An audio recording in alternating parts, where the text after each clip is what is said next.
All right, so today we're going to deep dive into the world of Warren Buffett, Okay. specifically his investment philosophy Right. and how it built Berkshire Hathaway, into the powerhouse it is today. Yeah. We've got some seriously fascinating analysis of Buffett's biggest investment moves. Looking forward to it.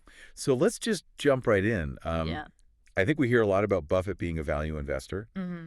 but honestly, I'm not always sure what that really means in practice. Sure. It sounds simple, like on the surface, but obviously there's more to it. Oh, absolutely. So how would you explain like value investing as Buffett practices it? Well, it's definitely more than just finding, a cheap stock or something like that. Right.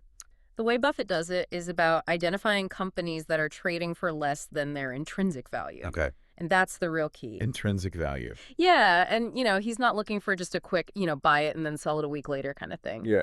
He's looking for those companies that have really good fundamentals that the market just happens to be undervaluing at the moment.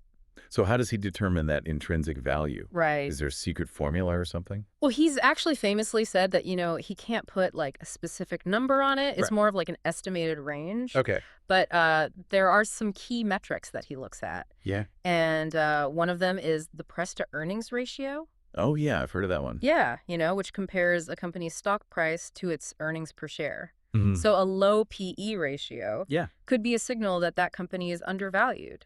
Interesting. And he also considers book value, Okay. which represents the company's assets minus its liabilities. Mm-hmm. So really, he's looking for that strong financial foundation, Yeah. not just hype. Not just something that's, hot in the news right now. Yeah, exactly. But what about the long-term game? How does that play into this whole philosophy? Right. Well, that's another really important part of Buffett's approach.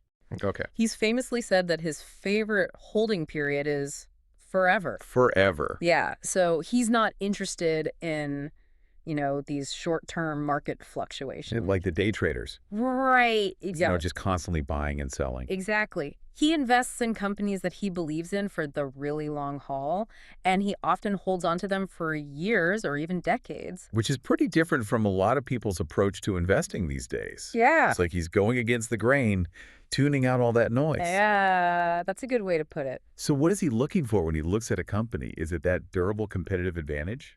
Yeah, exactly. And, think about a company like Coca-Cola. Mm-hmm. One of Berkshire's biggest holdings, right? Exactly. And, they have that global brand recognition Yeah. and their distribution network. Yeah. It's almost like a competitive moat. Mm-hmm. It's incredibly difficult for other companies to overcome that. Right. So that's really what Buffett looks for, companies that are built to withstand the test of time. Okay. So that makes a lot of sense. Now let's actually talk about Berkshire Hathaway. Okay. How does his philosophy play out in building this massive conglomerate? Well, Berkshire Hathaway is kind of like the embodiment of Buffett's investment philosophy. Mm-hmm. It's a collection of all these businesses that have been very carefully chosen Right. and acquired over decades. So he built this portfolio by finding, well-managed companies Yeah, with strong advantages like we were just talking about. exactly. But it can't just be, any random company. Well, I know there's definitely a strategy to it. So how does he pick them? Well, let's look at the acquisition of BNSF Railway Oh, yeah.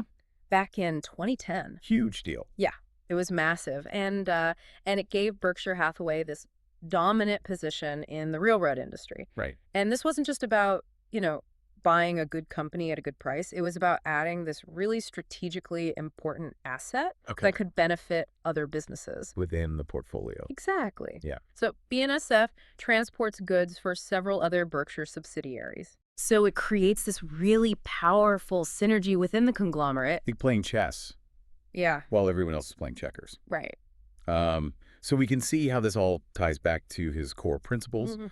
But when you look at his biggest investments, what really stands out to you? Well, what's really fascinating to me is how he combines this really deep understanding of businesses Mm-hmm. with a contrarian mindset. Oh, interesting. So he's often willing to invest in companies that other people are avoiding. Like they're running away from. Yeah, exactly. He's running towards them. Right, because he sees potential where other people are just seeing risk.